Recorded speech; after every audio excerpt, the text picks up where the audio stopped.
If you're a beginner violinist, there's a very high chance that you're making at least one of these 5 mistakes. To help you avoid them, I'm gonna go through each and every one of them so you won't make them anymore. After watching this video, your tone is gonna be so much more expressive and smoother. You'll be more comfortable with your bow, and most importantly, you'll be able to play the beautiful violin pieces that you've always wanted to. So let me combine all 5 of these mistakes and show you how they look like. This is how you shouldn't play.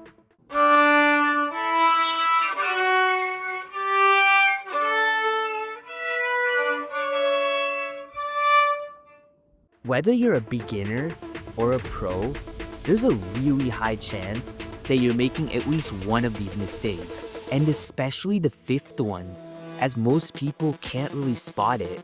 In my experience, 99% of beginners and quite a few advanced people make these mistakes. If you don't fix these mistakes, you will sound rough and inexperienced, and you'll be a violinist that no one wants to listen to. And if you don't work on these mistakes early on, it'll just get more difficult because you've already built a bad habit. So, without further ado, let's get into it. This first mistake is the most infamous one because no violinist has ever gone without fixing it. It is having a crooked bow. A crooked bow ruins your sound and is also visually disappealing.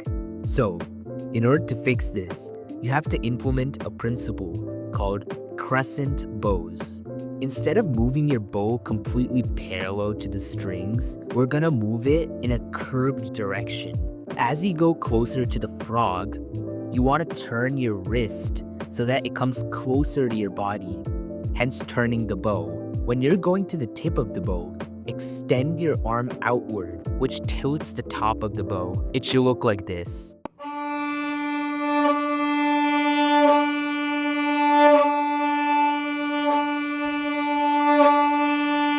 If you can master this skill, your tone will sound 10 times better than what it sounds right now. But in order to play crescent bows, you need to have a flexible wrist. When you're doing a down bow, you want to extend your wrist outwards. But when you're doing an up bow, you want to bring your wrists inward. Apart from making your tone a lot better, this exercise also gives you a greater range of motion. Number 3 is your bow hold. Pretty much everyone has their own variation of the bow hold, but in general, you want to have your thumb on the throat, your 3 fingers over the stick, and your pinky placed on top of the stick. Make sure to check in with your violin teacher on what the right bow hold is for you. Number 4 is moving your shoulder along when you're playing. Listen, you aren't a pirate. Quit moving your whole arms while playing. The purpose of your shoulder is to switch strings. Most of your movements should come from your fingers, wrist, and elbow, not the shoulder. But this next mistake is really difficult to catch. And sometimes, even I do it. It's playing the wrong dynamic on the wrong lane position. Look, there are many lanes on the violin. You can go closer to the fingerboard or the bridge. Generally, you want to go closer to the bridge when you're playing louder, and you want to go closer to the fingerboard when you're playing softer.